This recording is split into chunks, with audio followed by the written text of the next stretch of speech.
presentar, mi nombre es Elizabeth Lalán, pertenezco a la organización Trazo Común, que fuimos invitados a exponer sobre las organizaciones campesinas. Así que eso más o menos va a ser qué se va a tratar en el tema. Voy a intentar hablar más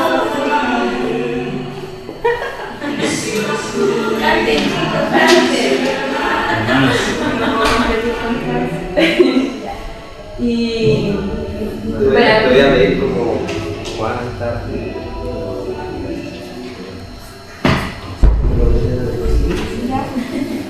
un micrófono solar.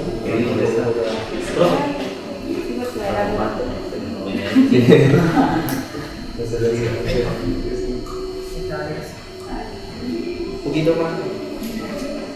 Claro. Si puede ser un poquito más.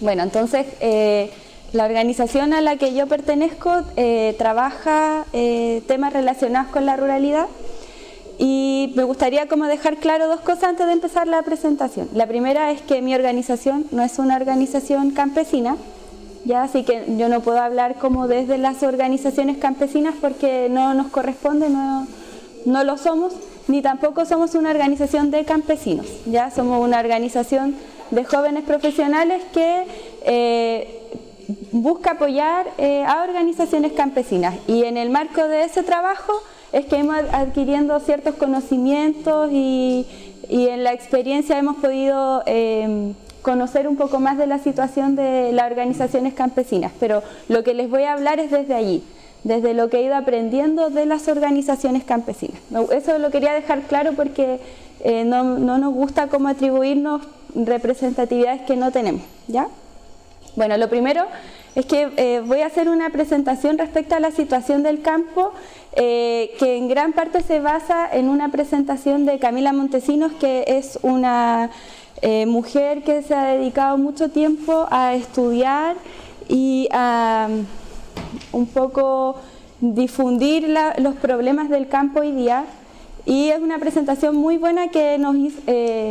Yo estoy desarrollando un diplomado y ella nos fue a hacer una clase y la encontré muy buena para replicarla acá también. Pero antes de eso me gustaría saber qué esperan ustedes de esta presentación, qué expectativas tienen, para poder saber más o menos qué tan en sintonía está la presentación con eso y cómo poder ir moldeándola también a lo que ustedes se imaginan que puede ser esto. No sé si ¿alguien quiere partir? Bueno, saber un poco la realidad, ¿cierto? Me gusta explicar las organizaciones campesinas, ustedes como que están, son como una organización externa y le aprendieron, me imagino yo, intercambiaron conocimiento y experiencia con ese sentido, como la parte práctica. Me gustaría llevarlo a nivel local, o sea, haría alguna vacuna, algo desarrollar algo así, si se quiere, en base a la gerencia. ¿Ustedes disculpen a qué se dedican para saber cómo? Yo soy de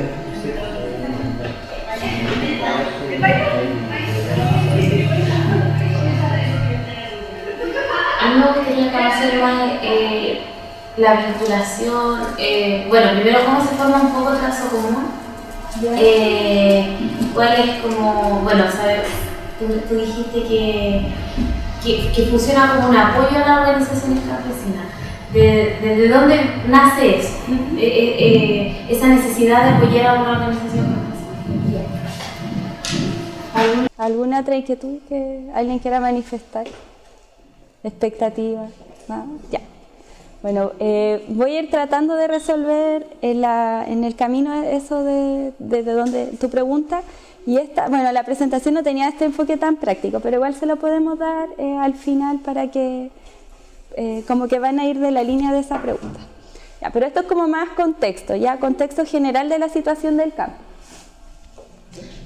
Ya, entonces lo primero que es importante como fenómeno en el campo es la introducción de un modelo productivo que se denomina agronegocio, que muchas veces tiende a ser asimilado como a la agroindustria. Es muy frecuente escuchar como algo perjudicial la agroindustria como si fuera lo mismo que el agronegocio. Aquí se hace la diferencia porque la agricultura industrial per se no es negativa, sino que lo que comienza a ser negativo es una forma de cultivar la tierra o de manejar productivamente el campo con un enfoque totalmente vinculado a la producción de riqueza y no de alimentos. Y a esa relación entre modelo productivo del campo y la producción de riqueza es la que se denomina a grandes rasgos agronegocio y que se basa en, o que tiene estas 5 características. Ya, la primera es que tienden a ser modelos productivos que tienden al monocultivo, es decir, al cultivo de una sola especie, y que incluso entre esa especie no tiene una gran variabilidad genética porque son clones de un mismo individuo, ¿ya? Lo que lo hace vulnerable frente a amenazas naturales porque al no haber variabilidad genética puede entrar una amenaza que arrasa con todo el cultivo.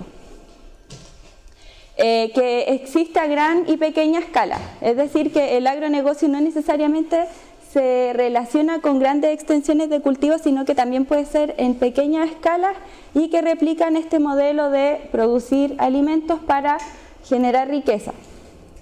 Que es un modelo impulsado por las políticas públicas, es decir, que es subsidiado y fomentado desde el Estado chileno y que deja de lado la cultura campesina y la reemplaza por una cultura del emprendedor. Es decir, que este modelo no solamente tiene implicancias en la forma de producir, ni en los insumos que se utilizan para la producción, sino que también en cómo se concibe el éxito o lo que debiera ser como modelo productivo para el campo. Y se genera esta idea que es bien familiar de que la agricultura campesina es como una forma de producir retrasada, obsoleta y que no es en términos económicos sustentable, ¿ya? Y se reemplaza por esta idea de el campesino exportador, el emprendimiento, y sobre todo con la idea de la exportación, ¿ya? Y ahí de hecho lo dice, se produce para exportar. Y bueno, ¿por qué? Como ya lo dije, porque en este modelo los alimentos no se producen para alimentar, sino que se producen para vender y producir riqueza. Esa es su mayor característica. Ya. Esto es un dato de, como les mencionaba, esta presentación no es mía, así que no me la voy a atribuir, pero es muy buena para entender qué pasa en el campo. Esta es una forma de medir cuánto produce el campo en relación al aporte del Producto Interno Bruto. Que el Producto Interno Bruto es todo lo que se produce en el país en un año, o en un determinado tiempo. ¿Ya? Y acá aparece el sector silvoagropecuario, donde están las cifras que son aproximadamente el 3% de la participación en el total nacional. ¿Ya? Eso es más o menos lo que aporta la producción silvoagropecuaria a la producción total del país.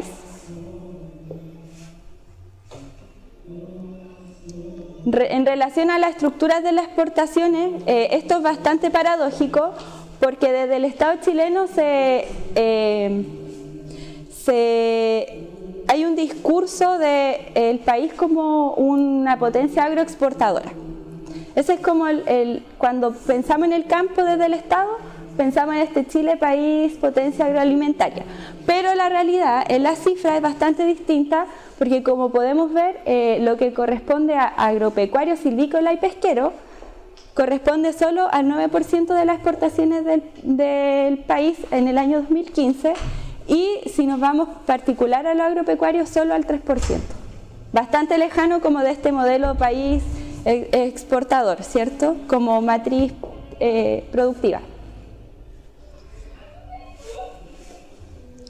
Bueno, acá está cuánto se exporta y cuánto se importa. En los 4.000 millones, a ver, no, 6, sí, 4.000 millones, casi 5.000, tenemos el volumen exportado. Es decir, eso es lo que sale del país, ¿cierto? En la producción de alimentos. Y tenemos el volumen importado, que es 6.000 millones. Entonces, como podemos ver, en Chile producimos lo que producimos lo exportamos y como nos desabastecemos tenemos que traer alimentos desde afuera. Y ocurre, por ejemplo, que terminamos comiendo lentejas canadienses en lugar de lentejas que se producen en nuestro propio país. Y esto nos hace ser una economía súper dependiente en términos de la alimentación, porque en el fondo lo que se está priorizando es la exportación sobre el consumo interno de los alimentos para la población del país. Respecto a otra de las cosas que siempre se menciona de la agricultura y que en general se menciona para todas las actividades productivas que son perjudiciales o que generan mucho impacto ambientales, como la industria forestal, la industria salmonera, el caso del agronegocio, siempre se dice que son actividades que son fuentes de trabajo, que dan trabajo en el campo. Pero si miramos la evolución de la mano de obra entre el año 85 y el año 2007, en el color más negrito tenemos lo que corresponde a la mano de obra que emplea la agricultura, la caza y la pesca. Si ven que esa cantidad de empleabilidad o de mano de obra ocupada se mantiene casi constante en este periodo de tiempo, y en el color gris tenemos el total de la mano de obra que debiese ser empleada o que está ocupada, ¿cierto? Si se dan cuenta, la cantidad de mano de obra ocupada va en aumento porque la población ha ido aumentando, pero el porcentaje de empleabilidad de la agricultura, la caza y la pesca se ha mantenido constante. Por lo tanto, no es cierto que la actividad agrícola ha ido generando más fuentes de empleo, sino que sigue generando los mismos casi, en términos porcentuales, que el año 85. Por lo tanto, eso es un mito que hay que derribar. Sí, la verdad es que no tengo el desglose de qué datos se utilizó para el cálculo de la mano de obra ocupada, pero yo creo que no está considerada porque como no tienen contrato ni nada, es informal. Pero la verdad es que tendría que averiguarlo y después decirles cómo mandarle un correíto y desglosarlo. Pero hombre y mujer, o sea, sí, pero aún así el porcentaje de empleabilidad sigue siendo bajo, porque en el fondo esos empleos que pueden no estar considerados en el porcentaje, no lo sé, lo voy a investigar. La mano de obra que se ocupa en la actividad agrícola es, como usted ya lo mencionó, muy estacionaria. O sea, es por temporada y luego no hay trabajo porque son tareas puntuales dependiendo de la época del periodo en que se esté realizando el cultivo. Y ustedes, bueno, también deben saber lo precario que son esas condiciones laborales, ya lo decía, sin contrato, jornadas largas, expuesta a químicos muchas veces. Entonces trae aparejado una serie de problemas que se derrumba esta idea de que son fuentes de empleo para el campo como principal fuente de empleabilidad, porque los datos de empleabilidad son muy bajos. ¿Ya? Bueno, y eso de que la juventud migra. Sí, ese es otro problema que enfrenta el campo, que lo vamos a ver de ahí más adelante.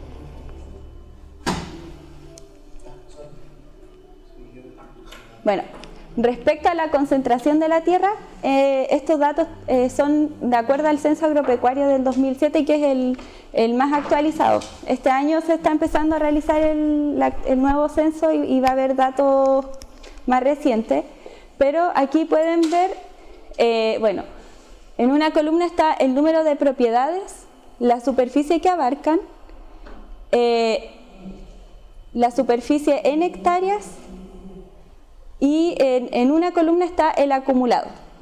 Entonces, no tengo puntero, pero está marcado que el 74% de las propiedades, del número de propiedades, posee una superficie tan solo en promedio de 3 hectáreas. Claro, es que no tengo cómo apuntarlo.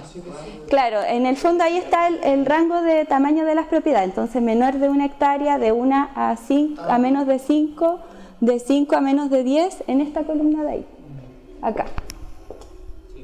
De 10 a menos de 20, y ahí está el número de propiedades y la superficie que eso representa. ¿Ya? Luego está en porcentaje, en la columna siguiente.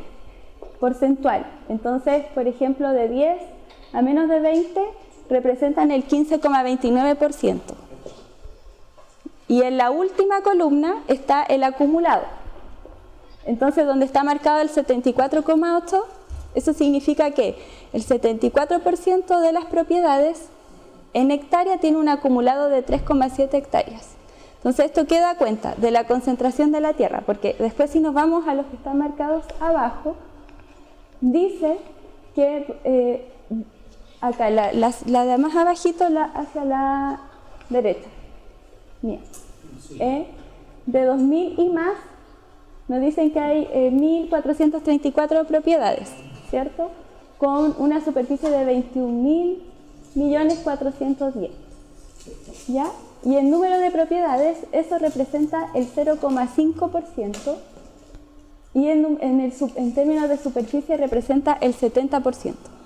Entonces, no sé si pueden dimensionar la concentración de la tierra en Chile en base a esta figura, donde en el acumulado, el 74% de las propiedades posee una superficie acumulada del 3% del total. Y en términos de número de propiedades, el 0,5% concentra un 70% de la superficie. En el gráfico siguiente, sí, y aquí esto como más gráfico. En el fondo que el 75% de los campesinos posee menos del 4% de la tierra. Esa es la concentración. El 75% de los campesinos tiene menos del 4% de la tierra, si este fuera Chile. Y el 85% de la tierra está en manos del 4,5% de propietarios. En el fondo tenemos una alta concentración de la tierra. Y los campesinos, que es el actor desde el cual yo vengo a hablar, tienen que producir en esa cantidad de tierra. ¿Ya? Por lo tanto, también hay este desplazamiento hacia la actividad, hacia la contratación en packing o en actividades que son del agronegocio, se debe también a que hay muy poca tierra para producir y por lo tanto hay que buscar otras fuentes de ingresos.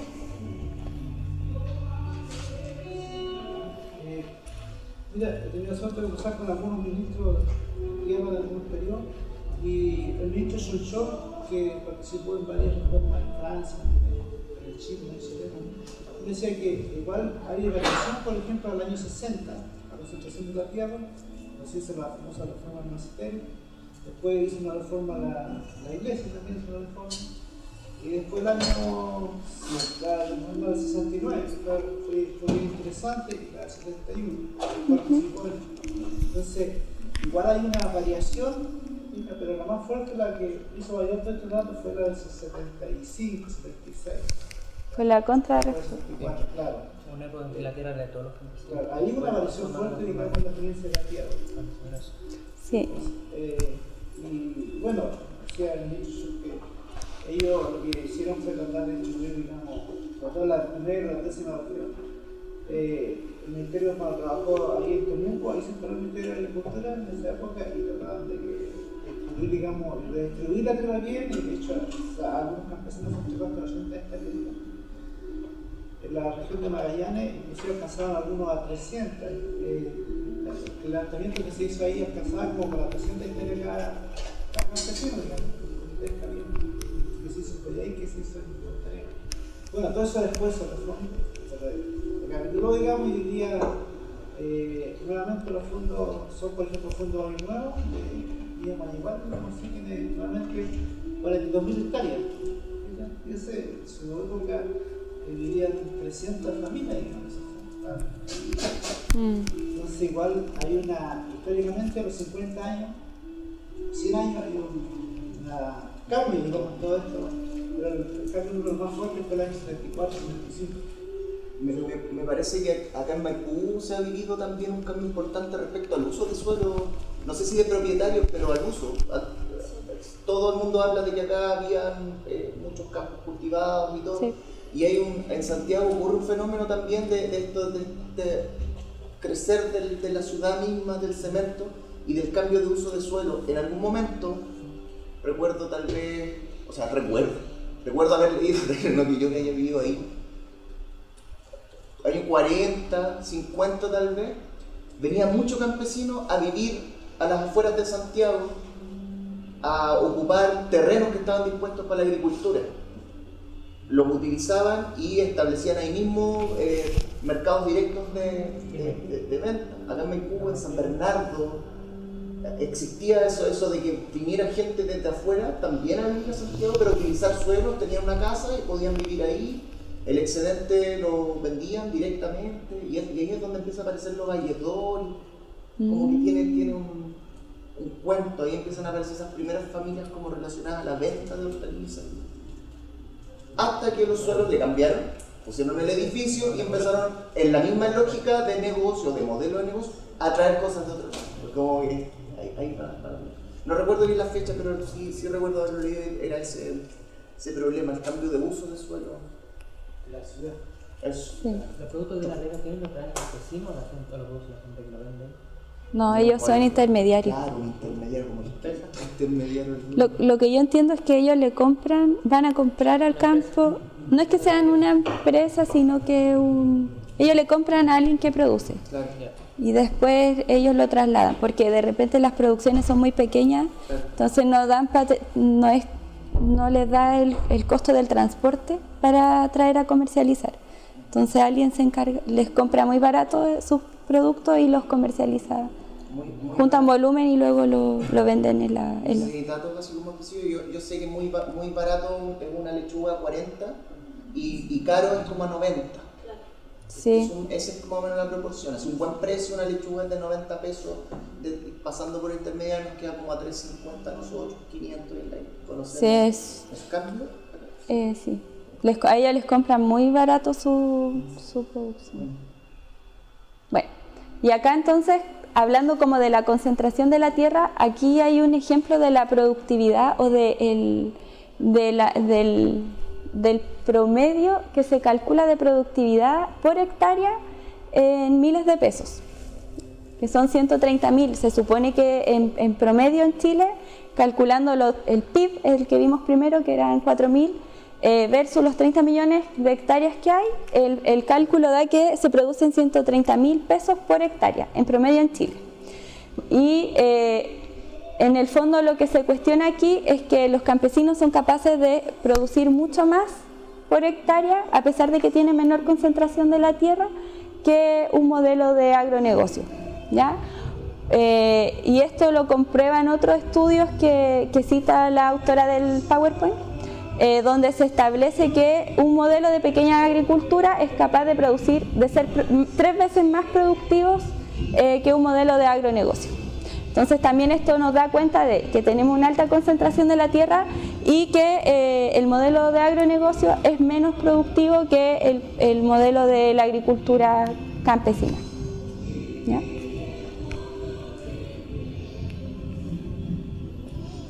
Y recapitulando, no vamos a profundizar más en el diagnóstico del campo porque estos son como los elementos más relevantes, pero sí mencionar este hito que es muy importante en Chile. Bueno, esto que hablábamos delante se puede aplicar como a gran parte de los países latinoamericanos. Esta realidad que vivimos nosotros no es solo propia de Chile, sino que en general del campo. Contando como este gran hito que fue la historia de Chile, la ley de sindicalización campesina y las leyes de la reforma agraria que implicaron el aumento y el fortalecimiento de los sindicatos campesinos entre el año 67 y el año 73, donde a nuestro parecer como organizaciones el momento en la historia donde los campesinos irrumpen como en la política del país y se consolidan como un actor muy importante en el proceso de la unidad popular, que es muy importante y que contrasta mucho, si pudieras avanzar, con la situación. Algo importante. Bueno, y de hecho ahí se ve pues, que en el periodo entre el 60 y el 63 hay registro de 59 huelgas y 5 tomas de fondo. Luego entre el 64 y el 70 un aumento progresivo, 4.000 huelgas y 670 tomas de fondo, muchas que se hicieron fuera de los márgenes del programa de la reforma agraria y que quisieron ir más allá. Eso también da cuenta del momento álgido que estaba viviendo el país y en el campo. Que por primera vez, como decían por aquí, los campesinos que siempre fueron sumisos, que obedecían al patrón, se levantaron y dijeron queremos tierra, algo que era impensado. Y que eso también es un aporte muy importante del pueblo mapuche, porque ellos sí tuvieron tierra, pues, a diferencia del inquilino que nunca había tenido tierra, ellos sí habían tenido la tierra. Y son muy importantes también en llevar este discurso de que la tierra es para quien la trabaja, algo que muchas veces en la conciencia del inquilino no estaba. Bueno, y contrastando con hoy día que tenemos una situación donde, en términos generales, esto no es exclusivo del campo, la baja participación y politización de las organizaciones como un problema transversal y que lo podemos ver en distintos espacios, en la ciudad, en el campo, pero el campo también, así como fue muy álgido, también fue muy golpeado por la dictadura militar, murieron gran parte de sus dirigentes y los niveles de politización y participación hoy día en el campo son bajísimos, ¿ya? También, además, está afectado por esto del vaciamiento que decía usted antes, donde los jóvenes están migrando hacia las ciudades buscando otras oportunidades de trabajo, de estudio, no están volviendo al campo.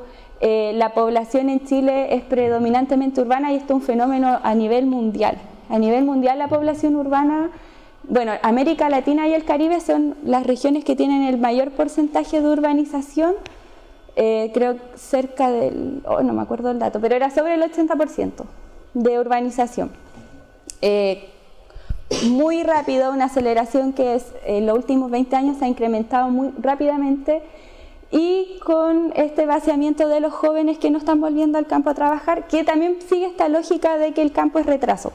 O sea, no solamente la agricultura campesina es retrasada, sino el campo en sí es una zona de retraso versus como este modelo de la ciudad exitosa, innovadora, que promete trabajo, que promete oportunidades. Entonces también eso influye. Y una dispersión, por lo tanto, relacionado con lo primero, de organizaciones nacionales con baja coordinación, ¿ya? Y donde, al menos de lo que nosotros sabemos, solo 3 son de izquierda, las demás son nueva mayoría o de derecha, ¿ya? Eso es un poquito la situación y del campo. Bueno, esta idea es importante, pero la voy a dejar nomás, que son esto.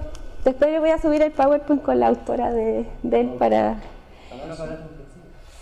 si no, esto voy a poner un videito que...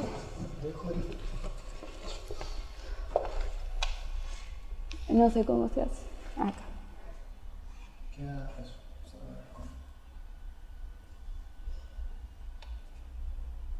Bueno, este es un video después vamos a hablar de esta organización que se llama Coordinadora Latinoamericana de Organizaciones del Campo, y es un video que en primera parte habla de un poco lo que está pasando en el campo con el enfoque del calentamiento, del cambio climático, pero que igual da cuenta de lo que está viviendo el campo hoy día. No tenemos... Iba a traer y no traje. ¿No escuchan? Ya, no, entonces no importa. Como yo, millones de campesinos y campesinas en todo el mundo trabajan su tierra. No sé subir el volumen. Si no se escucha, no lo vemos nomás.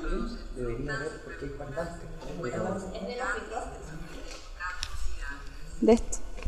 Ya no importa, si tampoco se los mando después. Del planeta. Pero bueno, ella lo que habla es de los efectos... El exceso de emisiones de gases de efecto Ay, no sé salir. Estas emisiones se deben fundamentalmente a la quema de combustibles fósiles. No sé salir de la cosa. Ya. ¿Hay una salida o un cable? No, pero les puedo contar un poquito ya. Ella lo que habla es de la relación que tiene el cambio climático con la producción de alimentos. Y en el fondo lo que habla es de que las transformaciones en el modelo productivo en el campo han generado en sus distintas fases efectos que también aportan al cambio climático por el aporte de carbono que tienen. Por ejemplo, el costo de transporte de los alimentos, porque como les decía, como está este modelo exportador, nosotros traemos alimentos de otros lugares, a Chile nuestros alimentos se van a Europa o a otros continentes, entonces eso tiene que ser transportado y ese transporte implica el uso de combustibles fósiles que emiten gases de efecto invernadero. Está la cantidad de alimentos que se pierden de la actividad agrícola, que se desechan, se botan a la basura, que también van generando, además de un problema de residuos, gases que aportan al cambio climático y así. Van mencionando una serie de elementos que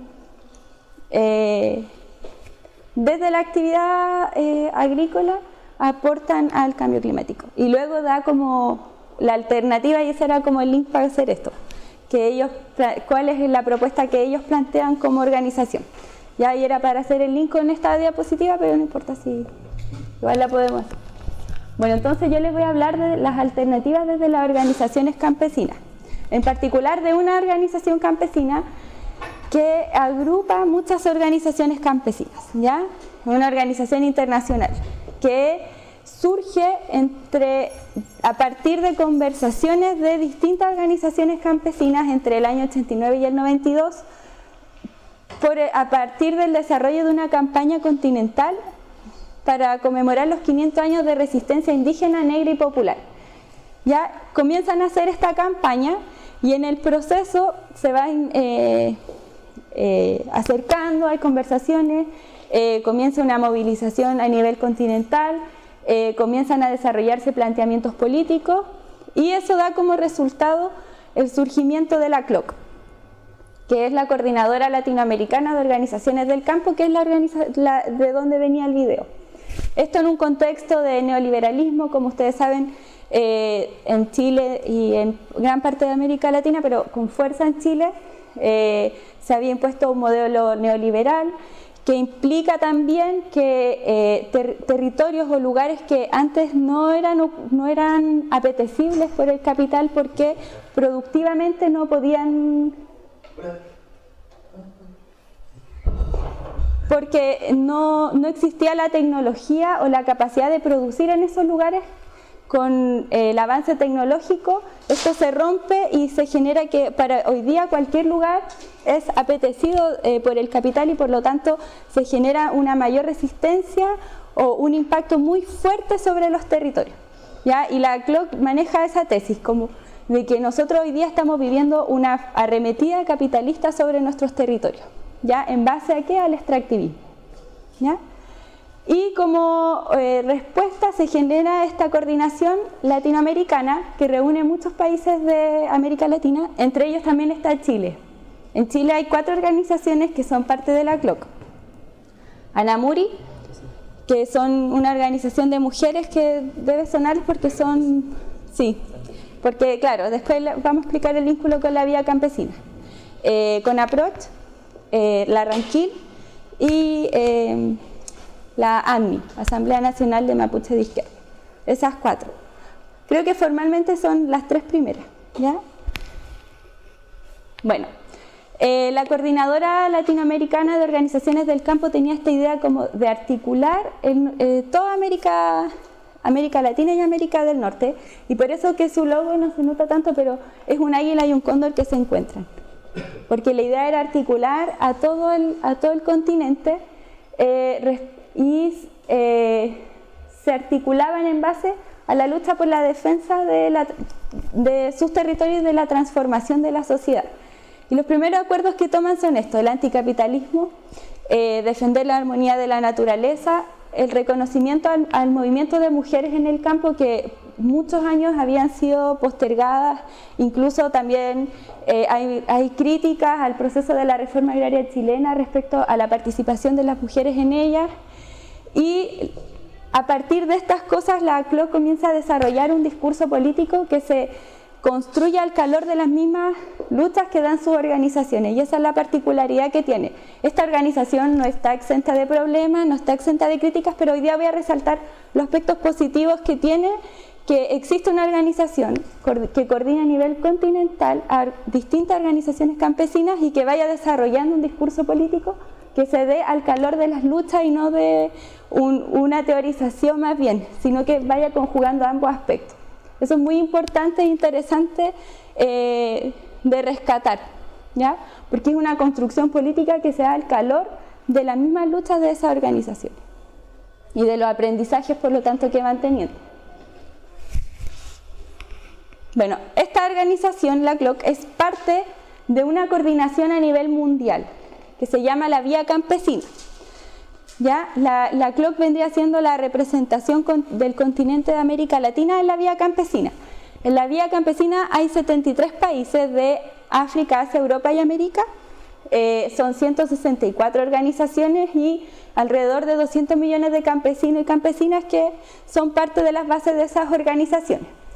Lo interesante de la Vía Campesina es que pueden participar organizaciones directamente u organizaciones que están agrupadas a nivel continental.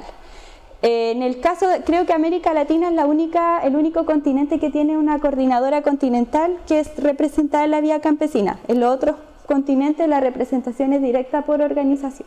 Entonces ahí también se evidencia la importancia de la ACLOC.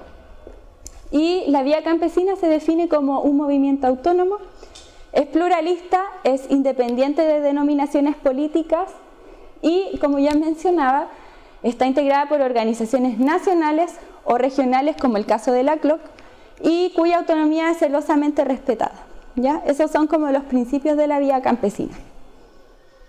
Acá tenemos los ejes de trabajo de la Vía Campesina, que están organizados en comisiones, que son estas comisiones con estos nombres, donde ya empezamos a ver conceptos más familiares: la soberanía alimentaria, la agroecología, las semillas, los derechos de las campesinas y los campesinos, la defensa de la tierra, el agua, el territorio, la justicia climática, solidaridad con los trabajadores asalariados y emigrantes, y la solidaridad internacional. Evidente, sí, es una plataforma a nivel mundial que tiene dentro de sus principios la solidaridad.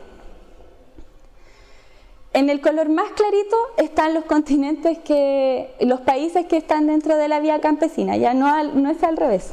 Ya esto lo saqué de la página de la Vía Campesina, también me pregunto por qué puso más oscuro los lugares que no son de la Vía Campesina, pero aquí pueden ver que Gran América, África, Europa y parte de Asia son parte de esta coordinación mundial. Organizaciones de esos lugares, obviamente. ¿Ya?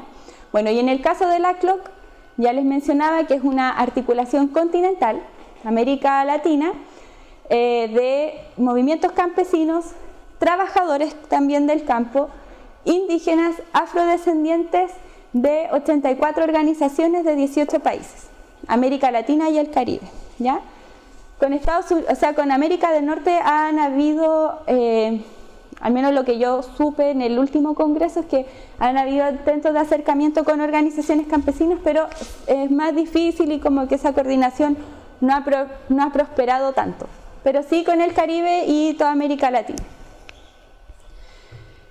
¿Cuáles son también los ejes de trabajo? Son bastante similares a los de la Vía Campesina porque trabajan de la mano. Entonces la Vía Campesina va desarrollando estas campañas mundiales, que son estos son sus afiches, en base a las que han sido más fuertes son estas tres: el basta de violencia contra las mujeres, por el feminismo también, y la campaña contra los agrotóxicos, ¿ya? Y la ACLOC, por lo tanto, como es parte de la Vía Campesina, es la encargada de difundir estas campañas en el continente. Ahora les voy a mostrar un ejemplo de tres ejes de trabajo que tiene la CLOC y la vía campesina, y cómo esto se materializa en las organizaciones que son parte de ella. Ya, pero antes les voy a comentar un poco la lectura que tiene mi organización respecto al campesinado, que también se basa en lo que hemos podido aprender, porque la CLOC desarrolla instancias formativas de militantes de sus bases, y nosotros, como teníamos este trabajo con una confederación campesina que es parte de la CLOC, que es CONAPROCH, tuvimos acceso a esa instancia de formación y por lo tanto también pudimos nutrirnos de esa reflexión y desarrollar nuestra propia visión, que está fuertemente influenciada por lo que dice la CLOC respecto al campesinado. Entonces, primero mencionar que el campesinado ha sido importante en la historia de América Latina y protagonista de varios procesos revolucionarios en México, en Cuba, Nicaragua y Bolivia en los últimos años. Que en Chile hay este momento histórico en particular que ya hablábamos entre los 60 y los 70, donde irrumpen los campesinos, se genera articulación con otros sectores de trabajadores estudiantes, y que hoy día nos encontramos en un momento de rearticulación que es frente a la baja participación, a la baja politización, que en realidad es un fenómeno transversal. Nosotros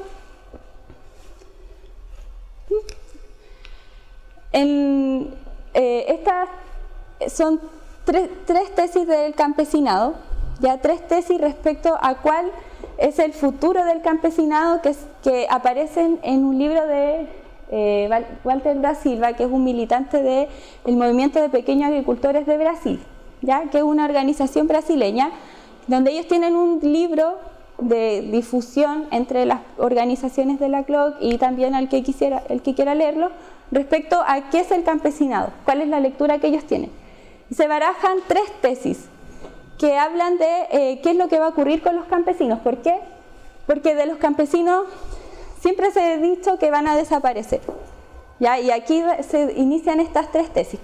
La primera, que es el fin del campesinado como tal, porque pierde los medios de producción y se vuelve un trabajador, ¿ya? Entonces él deja de producir su tierra y se va a trabajar, ¿ya? Hoy día eso pasa, pero no desapareció el campesinado como tal, él sigue cultivando, pero además se va a trabajar, ¿ya? Esa es una de las tesis que se manejan y que en el fondo desaparecen como un acto. La otra es que se transforma en un pequeño agricultor. ¿Y esto qué quiere decir? ¿Se acuerdan al principio cuando hablábamos que el agronegocio puede ser a pequeña escala? Es esto.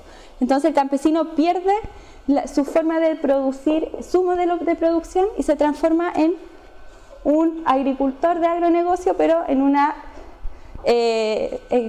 un predio más chico que lo hace un gran productor. Por lo tanto, se pierden cosas como la biodiversidad que son propias de la forma campesina de producción. La biodiversidad, la aplicación se vuelve dependiente de paquetes tecnológicos, que también ha ido pasando, que también pasa hoy día, ¿ya? Y la última tesis que manejan en el MPA, que es el fin del campesinado. ¿Qué dicen ellos? Que el campesino es la respuesta a la crisis alimentaria. Y a partir de eso ellos dicen que existe una vía campesina. Eso es lo que dicen.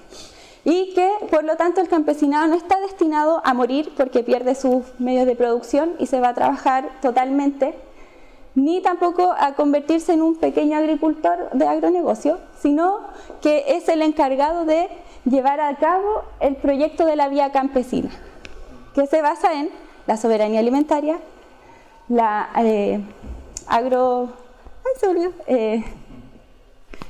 ayúdenme. Soberanía alimentaria, feminismo, reforma agraria y no puedo acordar. ¿Ah? Agroecología. Ahí está, agroecología.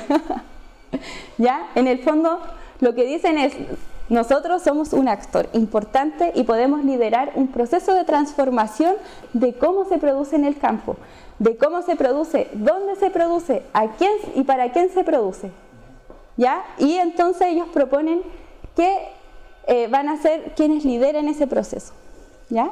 Y por lo tanto dicen que ellos van a pelear contra estas dos otras tesis que dicen que desaparecen, ¿ya? Porque finalmente la anterior es que se acaba el campesinado. Esto es un debate igual importante.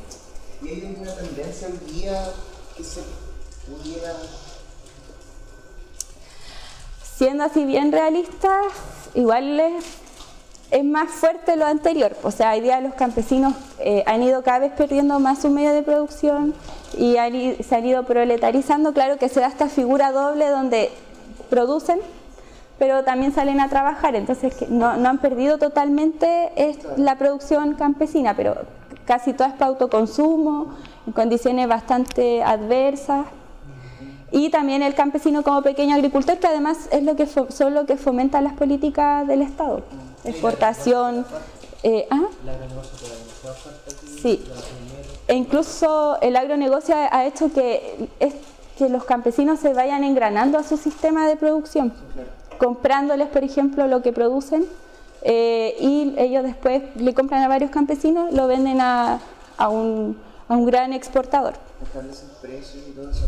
Claro. Lo preguntaba también por ejemplo, hace un par de semanas INDAP sacó una noticia de que se asocia al Banco Estado proponiendo suerte de crédito, mitad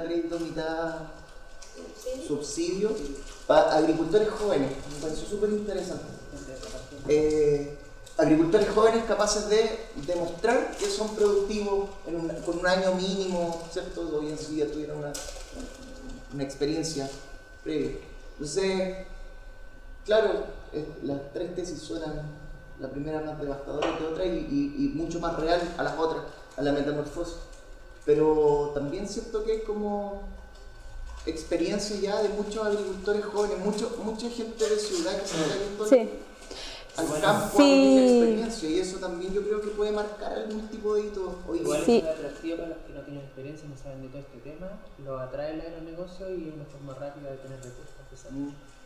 Sí, ese es un fenómeno bastante nuevo que se está dando, de como la vuelta al campo de muchos jóvenes que sus abuelos fueron del campo, que tienen esta idea como de volver a cultivar y de volver a trabajar la tierra. Y es una idea, es algo que como organización no hemos reflexionado mucho respecto como qué puede implicar o cómo se encaja esto en estas tesis. Yo creo que la Vía Campesina tampoco lo ha hecho mucho, porque es reciente igual, no sé, y tampoco sé si se está dando como en otros países de la misma forma, porque como la tendencia era al vaciamiento, o sea, los jóvenes se estaban viniendo a la ciudad, pero resulta que ahora los jóvenes que nacieron en la ciudad, muchos se quieren ir al campo, también arrancando un poco de la vorágine de la ciudad. También, yo soy del sur, me vine a estudiar a Santiago y vuelvo, pero vuelvo por decisión de mucho tiempo antes, venía por tiempo definido y volvía. Pero tengo muchos amigos que salieron, que son hijos de agricultores o de otros oficios, que también han perdido valor y significancia, y vivieron 15 años en Santiago y ya se devuelven chatos de la ciudad, como que entienden también que hay algo en su casa, en su propio espacio, como que esa dependencia. Por eso lo leía, me parecía súper interesante las tres tesis. Sí. De hecho, una suerte de ruta. No sé si este documento estará... Pucha, no lo traje, no se me ocurrió. Es un librito, voy a ver si está en PDF y se los voy a hacer llegar, pero yo solo lo tengo, y de hecho lo tengo como hicieron versiones en portugués y en español, y alcancé a sacar de español, porque en portugués igual no entendía todo. Pero es bien interesante, obviamente también Chile es un contexto bastante distinto a lo que pasa en otros países, entonces igual de repente hay que como tratar de aterrizarlo a esta realidad. Pero en general estas son como tres como caminos que puede seguir el campesinado, que incluso los vemos. Y el último habla justamente de lo que quiere realizar la Vía Campesina, del rescate, del posicionamiento del campesinado como un sujeto político importante y que, como lo mencionan ellos, pues, es una respuesta a la crisis alimentaria, ¿ya? Pero yo creo que también no solamente está pasando acá, o sea, yo lo vi en Brasil, la cuestión de permacultura está full. Ah, lo de los jóvenes. Un cambio de sociedad, en general de nosotros los jóvenes, de querer aprender a alimentarnos bien, de enseñar, de educarnos, de reeducarnos, de volver a nuestras raíces en el fondo. Así que no creo que sea como que tan poquito, sino que ya es más masivo eso. De hecho, que nosotros queramos reeducarnos es súper importante. Y lo que tú decías de lindar, yo también lo leí, pero no sé hasta qué punto es. No, además. No sé hasta qué punto, pero es real, se instalaron, sí, están hablando. Yo lo vi y fue como, wow. Bueno, si ahí... Ay, perdón. Hasta un 70% hablaba que era el subsidio. Claro, te amarran con el Banco Estado, pero ya es una instancia que no existía para agricultores jóvenes, me pareció que el testigo Sí, era... yo creo que ese es el punto. Y ya ven que hay muchos jóvenes que estamos interesados en la agricultura orgánica, que de ahí se están agarrando negocio. Sí. Un potencial para ellos. Bueno, de hecho, ahí pasan dos cosas que me gustaría contar. Una que seguramente ya saben, que es que de pronto estos conceptos, el mismo concepto de la agroecología, que son conceptos que las organizaciones campesinas dotan de un contenido, que luego los estados las toman y les vacían ese contenido y lo transforman en algo que pierde su esencia. Pasa mucho con la agroecología. De hecho, tuve la oportunidad de ir al congreso de la CLOC hace como 3 años y había un debate así súper fuerte porque decían, no, cambiémosle el nombre, no, pero ¿por qué le vamos a cambiar el nombre si nosotros lo tenemos que dotar de contenido? Porque estaba siendo utilizado por muchos organismos internacionales, por los estados, para transmitir una idea que no era la esencia de la agroecología. Entonces pasa eso, que muchas veces discursivamente usan este lenguaje, pero en la práctica terminan replicando el agronegocio. Y también otra cosa interesante de los jóvenes, que bueno, yo a partir de la experiencia que he tenido trabajando con organizaciones campesinas, igual hay como, no productivamente, pero políticamente como que hay cierto desprecio por la juventud. O sea, como yo lo hablo desde mi experiencia, no lo encontré en un documento ni nada, lo estoy contando desde mi experiencia, de la de mis compañeros, pero ser joven como que te quita toda la validez que podáis tener. Y más encima ser joven de la ciudad. O sea, ¿qué le voy a ir a decir yo a alguien del campo? Puede ser que no tenga mucho que decirle, pero eso tampoco implica que como que no tenga nada que decir. Entonces, sí ocurre mucho eso de... pero si hago la diferenciación productivamente no lo sé. Pero claro, ¿qué sabes tú? Usted no cacha nada, no saben cómo funciona el campo, porque además tenemos otro pecado, somos universitarios. Entonces, como ya el trío de la muerte. Entre la praxis y la teoría. Y cuesta bastante que seas validado como un actor que puede opinar, por ejemplo. ¿Ya? Eso se debe a cómo se ha hecho también las intervenciones en el campo, porque pasa que muchas veces llegaron a imponer sus criterios, su fórmula para que ellos mejoraran, no sé, su negocio, su productividad en el campo, claro, imponiendo. Entonces también hay un tema de que a los estudiantes no se les enseña el tema social de cómo abordar, cómo llegar a trabajar con los agricultores. Pues está bien que ellos entiendan que uno viene porque así ha sido, uno ha llegado a imponer su forma. Puede ser que no tenga todas las mejores intenciones, ¿sí? Pero así todo ha sido imponerle la forma. Aunque uno crea que es la mejor forma, siempre hay que tener en cuenta que ellos por algo lo han hecho toda la vida. Y muchas veces lo han hecho toda la vida igual. Por lo menos toda la vida sobreviviendo de esa forma. No lo podéis sacar de ahí por el mundo. Yo creo que eso es el factor. O sea, la otra vez aquí en Los Hachos hubo un tema de conversar y ahí estaba el profesor Roberto Hernández, que es antropólogo y que ha hecho mucho trabajo de cómo llegar y abordar estas intervenciones desde el profesional que llega y cómo tiene que llegar.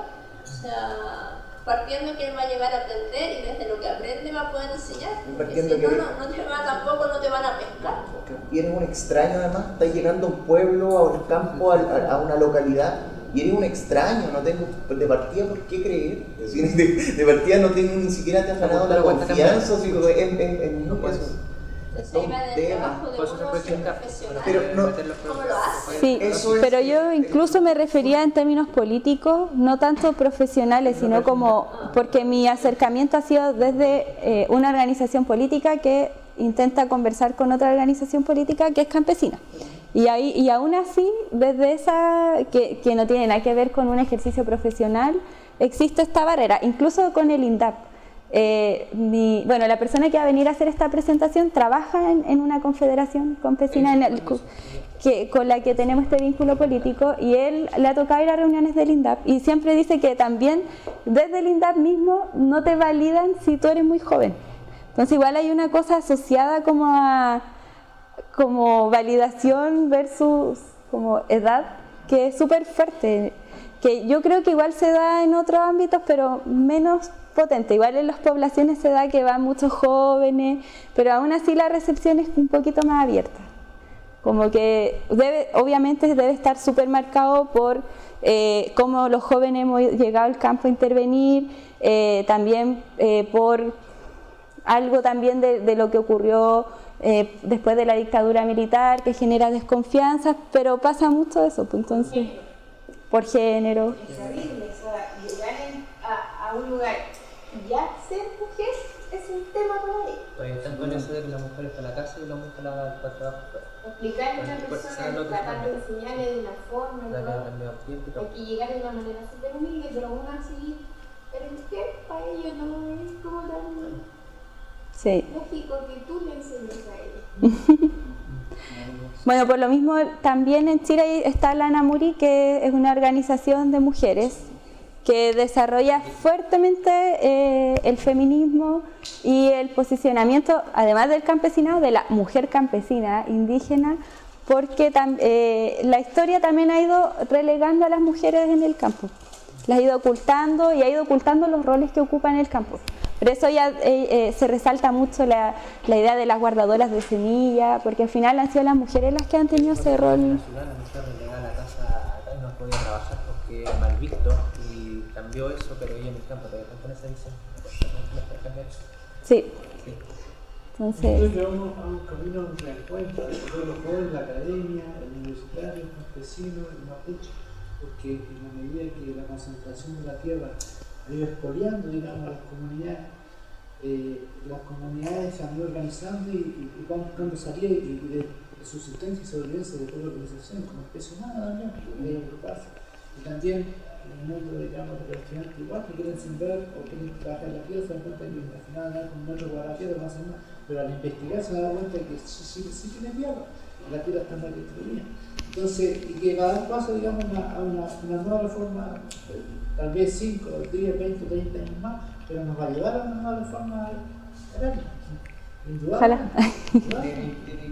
Y eso, como decía ella, los 500 años trajo las reivindicaciones en Chiapas, los indígenas de México, en Catari, así surgió Evo Morales, surgió por gente indígena de los Aymara, del Quechua, en Bolivia, así surgió también en Ecuador, así todavía tiene la Correa, en Brasil, cuando matan a Chico Mendes, surgió también por la defensa de la tierra, de la Amazonía. Y así, la gran organización que hay de la izquierda hoy día y que llevó a Lula también fue la defensa de la tierra. Así que vamos a hacer más. Yo soy de Aysén, tengo contacto directamente con la comunidad chilota, Muyishi, Mapuche, y campesino de Belén. Y conozco un poco, o sea, mi papá participó en la reforma, pero vamos a 90 años, participó en la reforma, y yo siendo campesino, conocía muy bien la historia, digamos, no solamente de toda América Latina, porque conocía todo el colonialismo, el feudalismo, y él vivió la experiencia de siendo joven, cuando sus abuelos también trabajaron en la lucha de la defensa de la tierra en esos años, cuando llegaban por paz argentina. Entonces, es una lucha que viene ya 100 años atrás, digamos, de recuperar la tierra, o de ir haciendo reformas para poder algún día tener nuestros territorios ocupados por nuestras propias comunidades. y terminar con el colonialismo, ¿no? Eso es nada más que política colonial, que no. ¿No? Sí. Bueno, siguiendo con la presentación, como organización hemos intentado hacer como una definición o como de rescatar ciertas particularidades que tiene el campesinado. Bueno, y la primera de ellas, que quizás la más evidente también, es que en este modelo de producción capitalista donde están los trabajadores y quienes poseen los medios de producción, el campesinado es un sujeto un poco extraño porque es dueño de parte de los medios de producción, pero también es quien realiza ese trabajo. Entonces como que no encaja en este modelo de proletario burgués. ¿Por qué? Porque no cumple ni con uno ni con otro requisito porque tiene parte de ambos. Eso es una condición especial. También esta misma condición lo subyuga a la explotación y la opresión que ejerce el modelo de producción capitalista, porque no controla lo que comercializa, muchas veces tampoco controla cómo comercializa, o sea, cómo produce lo que comercializa, y son otros los que se apropian de su trabajo a partir de la venta de las mercancías que ellos producen.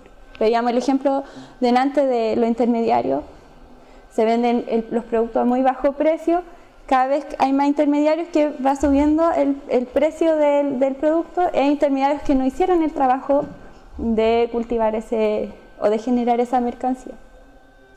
Y otra característica a nuestro parecer que es importante es que él posee parte de los medios de producción, pero no los utiliza para explotar o oprimir a otra clase, que también nos parece relevante mencionar, ¿ya? Y que lo hace particular.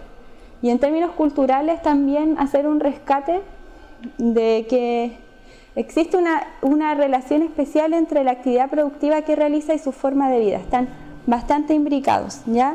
Y eso le da una particularidad especial porque ser campesino también implica tradiciones, conocimientos populares, arraigo, identidad, territorio, que son muchas veces estas cosas que pasamos a llevar con nuestro ímpetu de querer mejorar algo o de transformar algo, como decía recién la Blanca, como que llegamos, arrasamos con eso, no lo respetamos y nos equivocamos. Entonces, como que también hay que hacer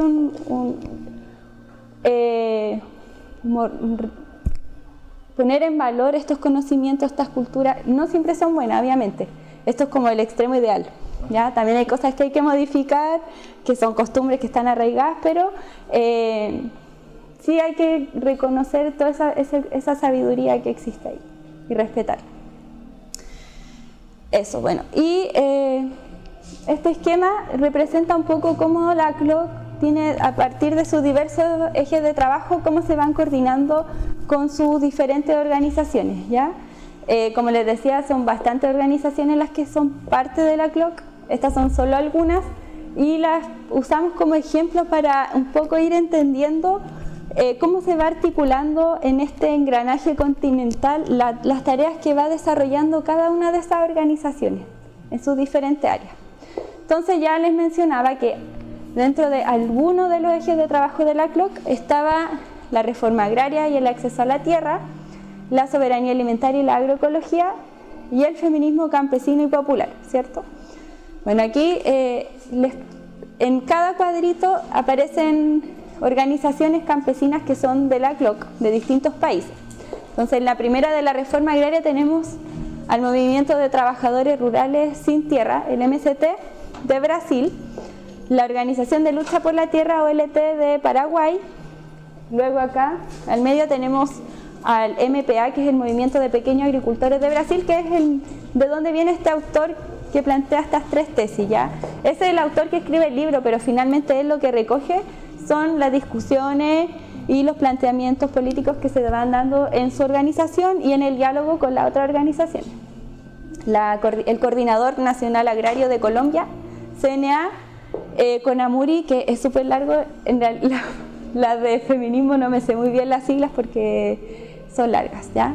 Pero en el caso, CONAMURI es de mujeres rurales indígenas de Paraguay, ANAMURI es la Asociación Nacional de Mujeres Rurales e Indígenas de Chile, y la FEMU-CARINAP, que son mujeres rurales, indígenas, artesanas, y varias más que no me acuerdo, de Perú, ¿ya? Son bastante largas porque igual ellas tratan de ser súper inclusivas de las distintas realidades que hay en sus organizaciones.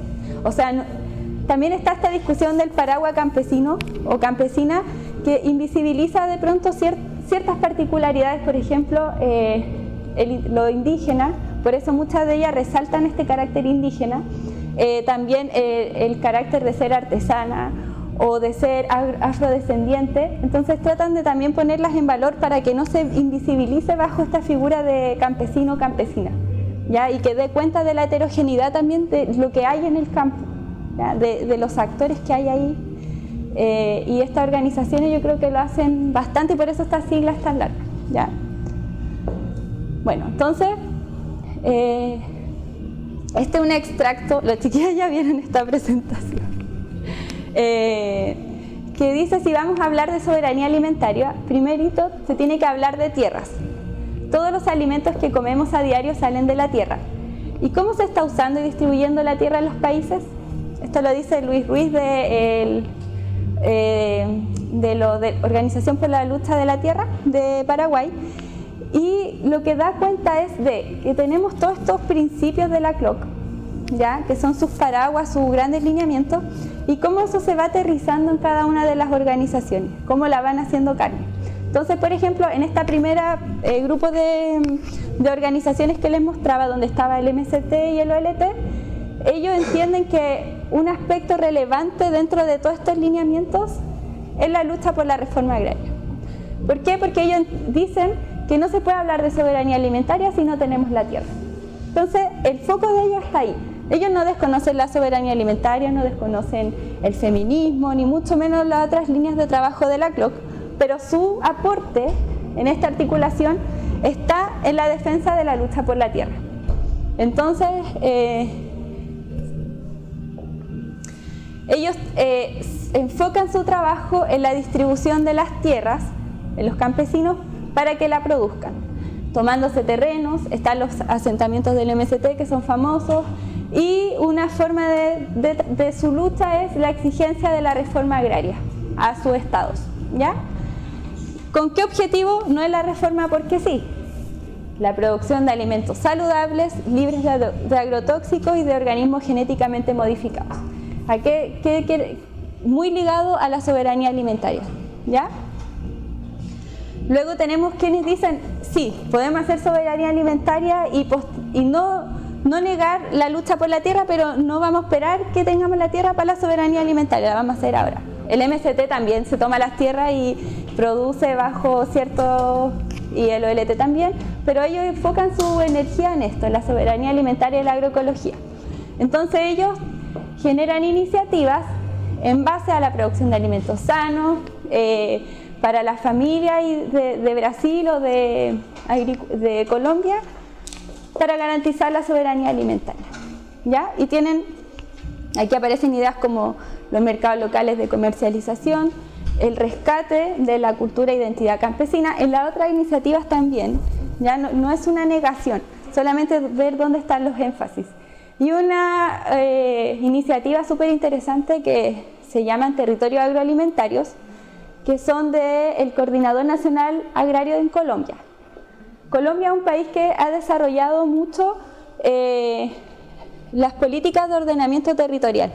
Cuando hablamos de ordenamiento territorial, Colombia es como un ícono en el desarrollo de planes, de metodología, etc., ¿ya? Pero lo que hace esta organización es como insertarse en esto que desde el Estado está muy desarrollado, que es el ordenamiento territorial, y plantea que ellos también quieren ordenamiento territorial, pero en base a una figura que se llama territorio agroalimentario, donde el énfasis de esa zona es la producción de alimentos bajo el criterio de agroecología, soberanía alimentaria, etc., ¿ya?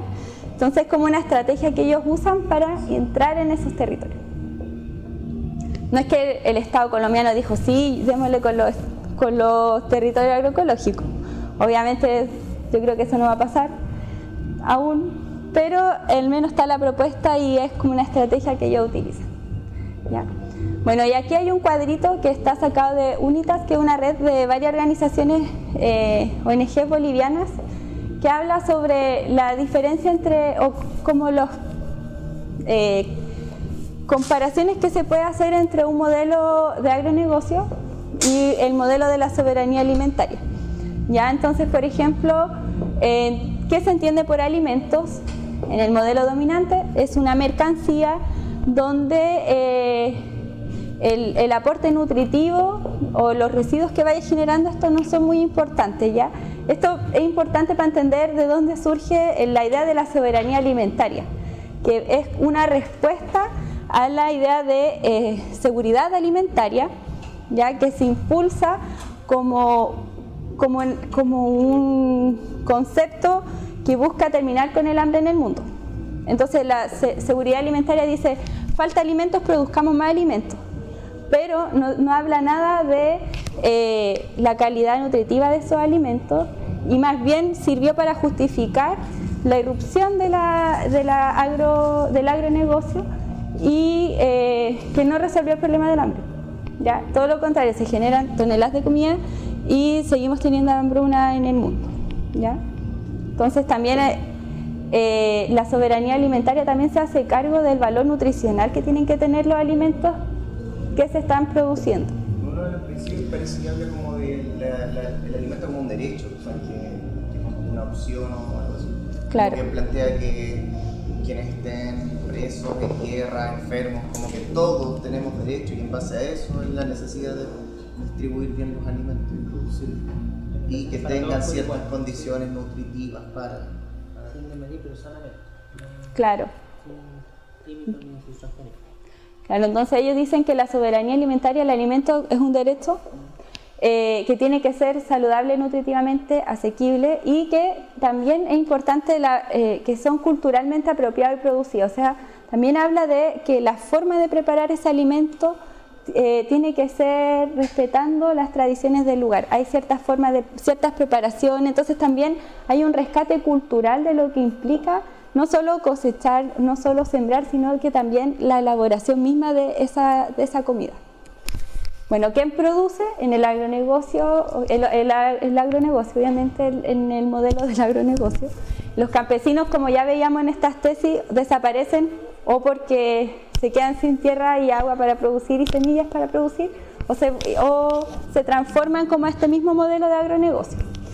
En el modelo de la soberanía alimentaria, entonces, la apuesta es de esta última tesis, donde son los campesinos, los indígenas, que son guardianes de la biodiversidad, que contienen conocimientos que han adquirido a partir de años de experiencia que se ha ido transmitiendo de generación en generación, con un mercado interno. Por eso los mercados locales son importantes dentro de este modelo, y ligándolo siempre a esta idea de inclusión, que el alimento es para el pueblo finalmente. Bueno, y ahí después dice, ¿para qué se produce? Para el pueblo, ¿ya? En el otro, para exportar. Sí. ¿Quién determina los precios? Salió más larga esta tabla de lo que esperaba. Puedo hacerla más rápido. En el modelo del agronegocio, libre mercado. En el otro, la idea es que siempre hay un acuerdo entre productores y consumidores para establecer precios justos para ambos. ¿Ya? Se basa en la confianza. ¿Cómo se explica el hambre, por ejemplo, en el modelo dominante? Por la baja productividad. Por eso que la solución en un momento para la hambruna fue hay que producir más alimentos. Y eso no llevó a ninguna solución. ¿Por qué? Porque lo que se plantea es que el problema es de distribución y de acceso a la alimentación. ¿Ya? ¿Quiénes son los que poseen la tierra, el agua, los bosques para producir? En el modelo dominante son quienes tengan los dineros, y ya vimos la concentración de la tierra en Chile, donde queda súper claro quiénes lo tienen. Y en el otro, los productores locales, donde no se disocian. Por ejemplo, esto es una propuesta de ellos. Obviamente esto también está en discusión, no está zanjado así como... ¿Ya? Y las semillas en el modelo dominante, que son una mercancía que se está intentando patentar cada vez más, y en cambio la semilla en la soberanía alimentaria es una herencia que se va traspasando de generación en generación. El monopolio en el modelo dominante no es un problema, en el de la soberanía debería ser prohibido, aunque igual ahí yo no estoy tan de acuerdo porque en términos teóricos en el modelo dominante el monopolio sí es un problema, en términos teóricos. Y en relación a los créditos e inversiones, hoy día quienes dominan los créditos e inversiones en el sector privado, Así les familias más ricas, ahí la parte del acuerdo del sector privado, debe sacar los recursos para... Sí, del Estado también, pero también sí. Y en el caso del otro, el sector público dirigido a la agricultura familiar. ¿Ya? Eso era un poco para hacer los contrastes de un modelo y otro. Obviamente hay cosas aquí que todavía no están en discusión y que van a seguir estando en discusión hasta que no estemos en ese modelo, porque van a aparecer nuevos problemas y va a haber que ir resolviéndolos. Pero es como una aproximación teórica de esta organización para intentar entender por qué el modelo de la soberanía alimentaria es diferente al del agronegocio. Bueno, después tenemos esta idea de la articulación de las mujeres campesinas e indígenas, que también es un área muy importante dentro de la CLOC, ¿ya? También responde a esto de la postergación de las mujeres en general en todos los ámbitos de la sociedad, en particular en el campo, y busca posicionarlas, busca, si pudieras adelantar. El trabajo de estas tres organizaciones se basa en la promoción de la participación de las mujeres, ya sea a través de escuelas de formación que las capacite para discutir, mediante estas campañas de no más violencia, también apelando a los estados para que establezca leyes o políticas más fuertes respecto a la promoción del derecho de las mujeres. Y desde ahí es el aporte de estas organizaciones. Entonces estas organizaciones también pelean por la reforma agraria, también pelean por la agroecología, por la soberanía alimentaria, pero todas esas cosas en participación igualitaria entre hombres y mujeres. Ya les mencionaba que una de las críticas que se hacen a la reforma agraria chilena tiene relación justamente de cómo se entiende el rol de las mujeres, que más bien se invisibiliza y... Estuvieron ausentes de todas las reformas, creo, los datos que por ahí investigamos, todas las reformas, las mujeres en Chile estuvieron ausentes. No participaron. Bueno, es la realidad. Entonces las campesinas también dicen tenemos que hacernos cargo de esto y ellas desarrollan en la CLOC, hay asambleas para mujeres que están hechas para la participación de las mujeres y se protege mucho ese espacio de la participación de hombres, porque en el fondo al primer principio yo no lo entendí mucho esta idea, porque me tocó ir a una asamblea de mujeres y los hombres no podían participar, no podían hablar, solo podían escuchar. Al principio yo fui bastante crítica de eso, lo encontré hasta un poco innecesario, pero luego igual escuchando el argumento son espacios que se resguardan mucho justamente porque a esas mujeres les costó mucho conseguir esos espacios. Porque estaban las mujeres, en particular había dos dirigentes que ellas estuvieron en las primeras reuniones para formar la CLOC y nos contaban que ellas fueron acosadas por sus propios compañeros en el año 94, cuando remontándonos a estas primeras conversaciones para formar la CLOC, decían que hubo mucha violencia hacia las mujeres, acoso, que la pasaron muy mal y por lo tanto desde ahí también es la protección de esos espacios porque costó mucho conseguirlo. Bueno, y todavía, pues sí, es un mundo machista y ahí por eso hay que ser comprensivo porque es necesario, porque efectivamente las mujeres han tenido que ir ganando esos espacios y es necesario resguardarlos de la participación de los hombres muchas veces para fomentar la participación de las mujeres. Así que, pero es bastante importante este eje de trabajo. No en vano hay 3 organizaciones que son de mujeres. Estas 3 son solo organizaciones de mujeres.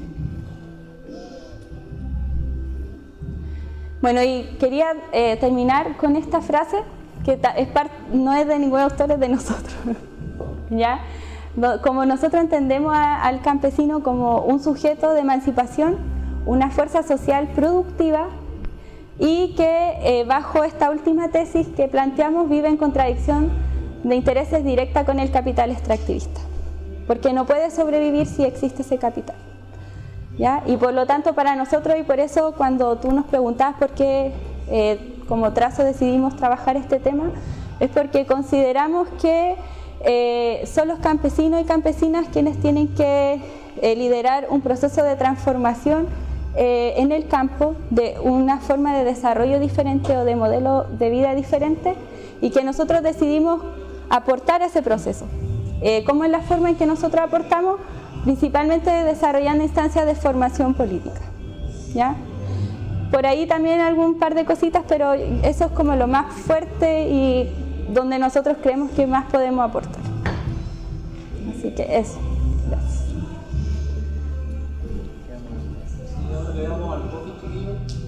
Después tengo que seguir hablando. Sí. ¿Qué voy a hablar? Después podemos conversar sobre... Sí, con esta instancia de COVID. Bueno, pero una pausa. Eso.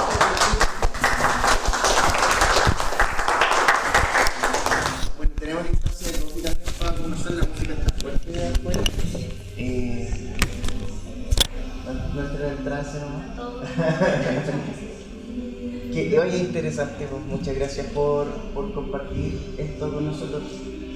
Se vuelven a tomar estas temáticas para los que han venido. Definición, importante la definición, recuerdan que se los pregunté la segunda vez que nos vimos, ¿qué es agroecología y qué es agricultura ecológica? Será lo mismo y empezamos a darle una vuelta de nuevo. Y hasta el día de hoy hay algunos conceptos ya súper establecidos de agroecología, pero no están zanjados como mucho, no están zanjadas ni siquiera mucho las lógicas. Esa es la importancia, creo yo, de estos espacios, en que de aquí también podamos discutir esas cuestiones. Una de las definiciones que me gusta mucho es la que hace Santiago Peredo, con base al Altieri, debe ser para esa línea, que es como el conjunto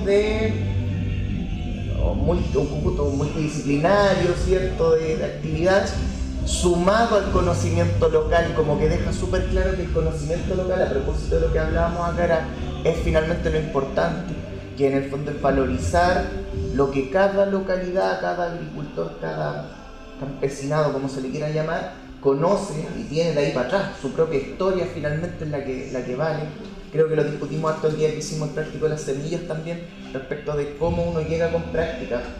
No es solo hacer compost por hacer, no es solo tener una técnica determinada por hacer, sino que finalmente buscar las mejores instancias y este diálogo que debe ocurrir entre la ciudad, nosotros, y el campo finalmente, que ellos en este momento que estamos nosotros en todo este ruido, están en otra dinámica, en otro ritmo, en otra conciencia seguramente. Y eso, por eso muchas gracias, se tocaron estos temas, me parece interesante como ya le estamos dando formita a esta escuelita. ¿Alguien tiene todavía eso importante? Comentarios. ¿Podríamos conseguir alguna información que tiene de los gráficos? Sí. La diapo queda, ¿no es cierto? Se la envía al Sí, le quiero agregar algo así como la autora de la diapo para que no vean que el video. El video sí se lo voy a enviar. Bueno, la CROC tiene hartos videos. Ustedes se pueden meter a la página y ahí siempre hay videos porque ellos hacen hartas campañas para difundir ese material entre su organización. Y son cortitos, algunos son más largos, pero en general duran como 15 minutos. Y son bonitos, explicativos, así que voy a buscar el libro si es que lo encuentro en PDF para enviar también. Clase Campesina. Sí, así se llama. Walter Brasil. Sí, gracias. Sí, está en español. Es que están los dos idiomas porque... Las dos versiones. Son ellos nomás los que hablan. Así que, bueno, podemos ir a la pausa y después... Eso. Alfred nos tiene... Pero en realidad ellos son quienes nos proveen de los alimentos y están presentes en todos nuestros ámbitos de la vida. Así que también es una invitación a comenzar a mirarlos, a conectarse con ese actor tan importante que siempre es como escondido, relegado y que, como dice ahí la frase, nosotros sí creemos que es importante y que es un sujeto de emancipación, al igual que los trabajadores.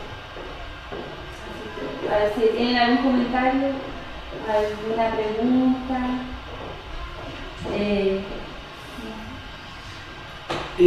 Bueno, este año se hizo una reforma laboral.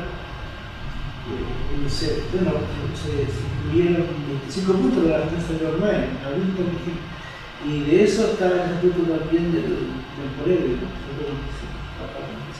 eso quedó pendiente, todavía digamos está en trámite.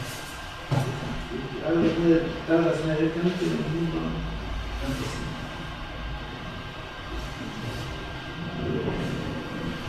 Sí, bueno.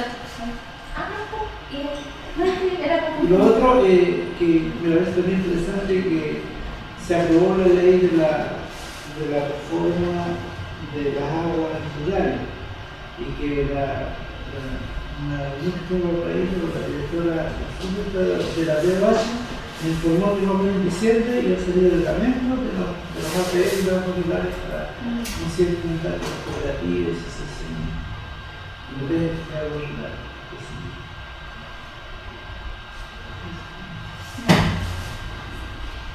Agradecer la mirada multicultural de los campesinos a nivel mundial, porque uno como citadino siempre tiene esta visión, yo creo, caricaturesca de este campesino con chupalla que mata a su caballo. Y en realidad el campesino es mucho más que eso. El campesino indígena, afroamericano. El campesino es todo lo que somos, porque sin esa base que entregan ellos, que en este caso es la riqueza cultural que trasciende la alimentación, no sé si seríamos algo en realidad. No hay que olvidar a los indígenas también, que sin esa lucha que ellos han dado por la reforma agraria, por todos los campos hasta el día de hoy, que es parte de nuestra cultura, tampoco seríamos como somos. Yo creo que hay algún lado.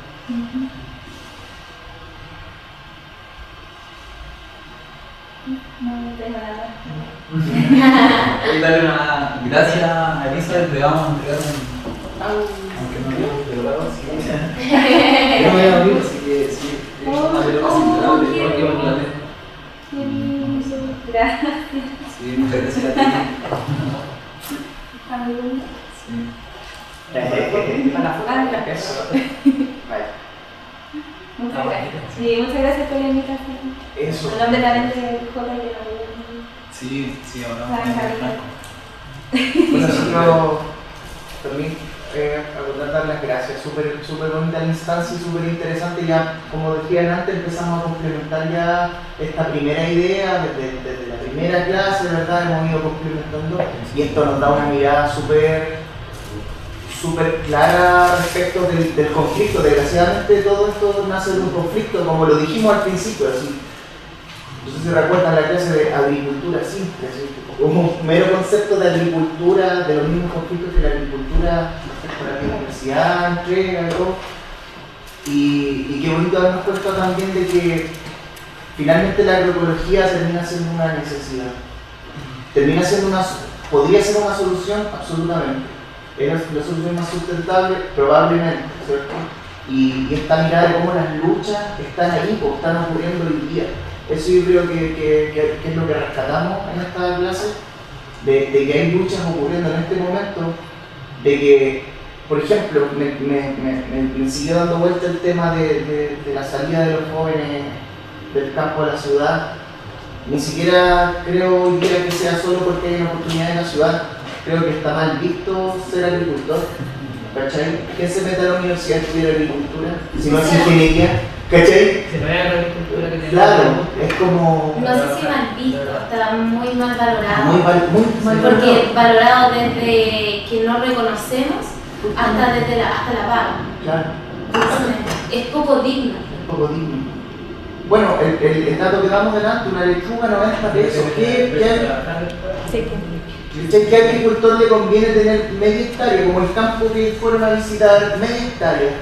Y que tu lechuga cueste 60 pesos, ¿cachai? Y que venga una industria y te diga que si no, le compro a otro y perdiste. Porque no existen cadenas cortas de comercialización, no existe una nueva estrategia, no existe una forma nueva de ver cómo se trabaja finalmente los alimentos. Entonces, para no perder, claro que me conviene tirar un campo y ponerle alta orégano, que salga lechuga, total, salen, me da lo mismo. Otras cosas que son muy importantes respecto a las contaminaciones asociadas y todo eso. Entonces, hay un conflicto que solucionar. Agradecerles y a ustedes también las instancias, Chile, yo encuentro súper valioso que podamos estar discutiendo estas cosas en un lugar, en este espacio físico, que estén pasando cuestiones, que hayan podido visitar el CTS, eso es valioso. Así que muchas gracias por la temática de hoy, es súper interesante. Atentos al correo, eso, dijo Gianfranco. Quería agregar algo respecto a eso, de que es súper importante entender que los conceptos también, como estamos en un proceso de lucha, entre comillas, los conceptos que utilizamos también están construyéndose todos los días. O sea, la misma, lo que decías tú, de que hay muchos conceptos o muchas definiciones de agroecología, eso también porque es una construcción y es una construcción que también está en disputa. Entonces es como nuestro deber aportar en esa construcción hacia un camino que aporte al desarrollo de nosotros, de nuestro pueblo, y creo que ese es un gran deber, y en el que todos podemos aportar desde distintas áreas. Aportar un poco con lo que él dijo de que si el campesino no le compra a la industria, él no tiene para vender, entonces vamos haciendo todo el tema. Nosotros tenemos que aprender un poco más en el tema de ver más allá que podemos vender. No podemos limitar a una pura persona que si no nos compra no ganamos, ¿no? Si vamos a hacer algo que se pase a la luz. Entonces, ampliar un poco más ese tema y sacarlo ahí un poco los campesinos de ese esquema también, si se transpone para ampliar un poco más la visión.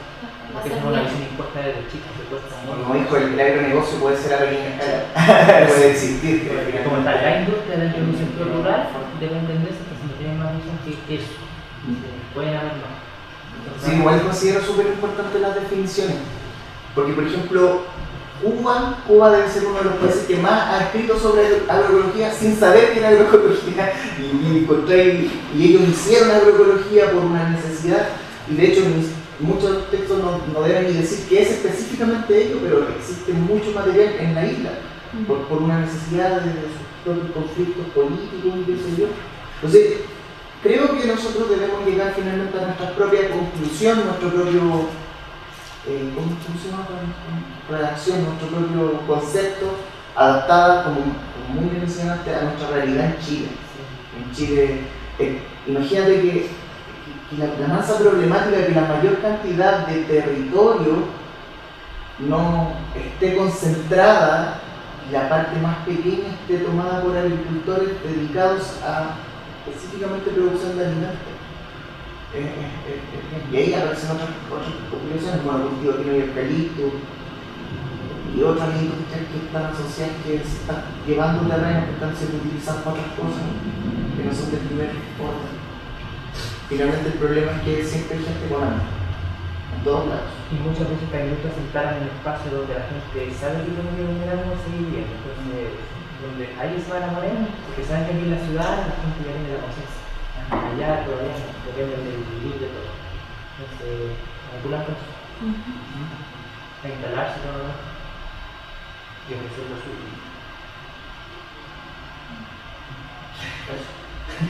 ¿No? ¿Qué más? Muchas gracias.